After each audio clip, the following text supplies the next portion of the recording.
Колку чини лебот, млекото или јогуртот, овошјето и зеленчукот, месните производи или алкохолните и безалкохолни пијалаци од денес може да се види на веб страните на поголем дел од големите ланци на маркети.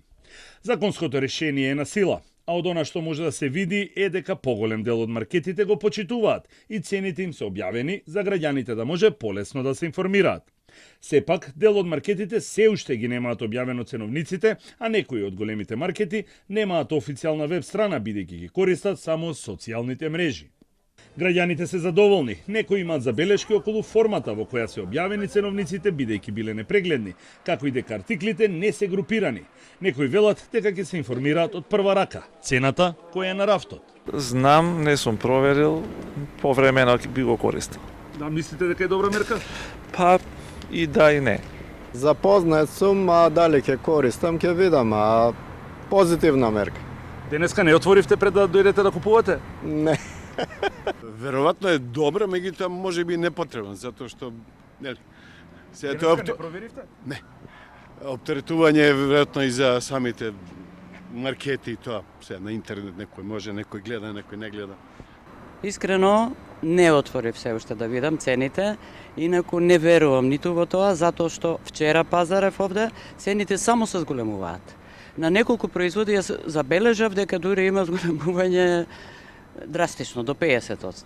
Министерот за економија Бесар Дурмиши вели дека оваа мерка ги опфаќа сите трговци кои имаат повеќе од 10 вработени и дека со оглед на фактот што законот е донесен на 4 март, тие имале доволно време за да се прилагодат и да ги објават ценовниците. Наредната недела планира состанок со новоформираната комора, но нема да има отстапки и пролонгирање.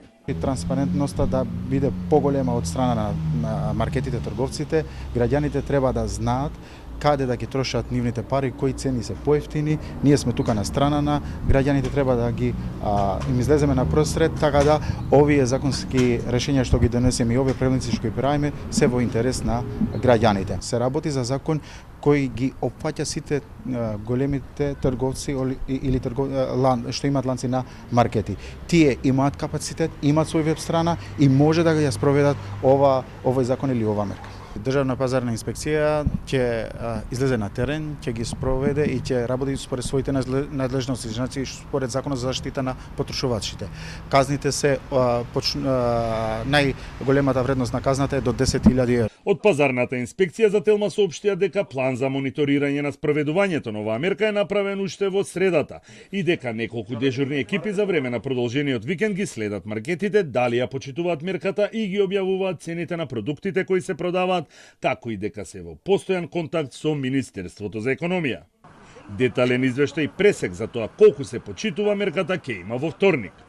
Новоформираната комора на трговци на големо и мало вчера соопштија дека малите стопанственици се уште се екипираат технички и кадровски и затоа бараат повеќе време за изработка на веб страниците, додека од Сдруженијето на приватни аптеки се на став дека тие не треба да се третираат како обични трговци и затоа бараат да бидат целосно изземени од обврската да ги објавуваат цените на интернет.